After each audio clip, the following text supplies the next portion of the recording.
অবশ্যই প্রথমত খুব খারাপ লাগছে, যাদের সঙ্গে মানে 5 বছর কিংবা 6 বছর এতদিন ধরে আমরা একসঙ্গে থাকছি, তারা চোখের জল নিয়ে বেরিয়ে যাচ্ছে। এটা দেখতে খুবই খারাপ লাগছে। আমাদের স্কুল থেকে 8 জন গেছে। 2016 যে এসএলএসটি ছিল তার মধ্যে 8 জন শিক্ষক এবং শিক্ষিকা মিলে 8 জন টোটাল।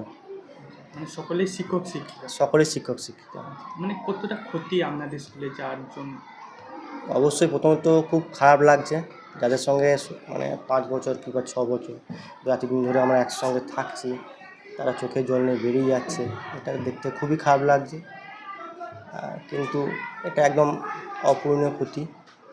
মানে ধরুন যেটা গেছে, বিশেষ করে সায়েন্সের টিচারের সংখ্যা বেশি, সায়েন্সের খুবই ক্ষতি হলো এবং চাইব খুব তাড়াতাড়ি সেই ক্ষতিটা পূর্ণ হোক। এই স্কুল চালানোর ক্ষেত্রে মানে কতটা সমস্যার মুখে পড়বেন আপনারা? অবশ্যই এক ধাক্কায় 8 জন শিক্ষক শিক্ষিকা চলে যাচ্ছেন, ক্ষতি তো হবেই চালনা করতে। তবু সেটাকে চেষ্টা করতে যতটা আমরা মেকআপ বা রিপেয়ার করতে পারি। কতজন শিক্ষক ছিল? আমাদের টোটাল স্ট্রেংথ হচ্ছিল 30 জন।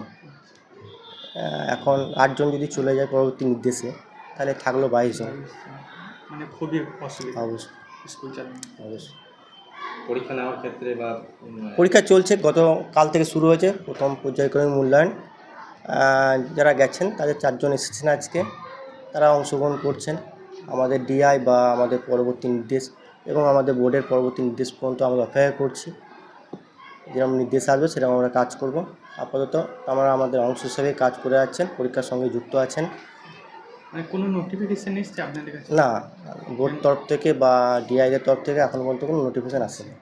আচ্ছা, মানে তারা এমনি স্কুল আসছে? হ্যাঁ, আজকে 4 জন স্কুলে এসেছেন, তারা কাজ করছেন। আপনার নাম? আমার নাম পুলক পাল, প্রধান শিক্ষক ভারপ্রাপ্ত।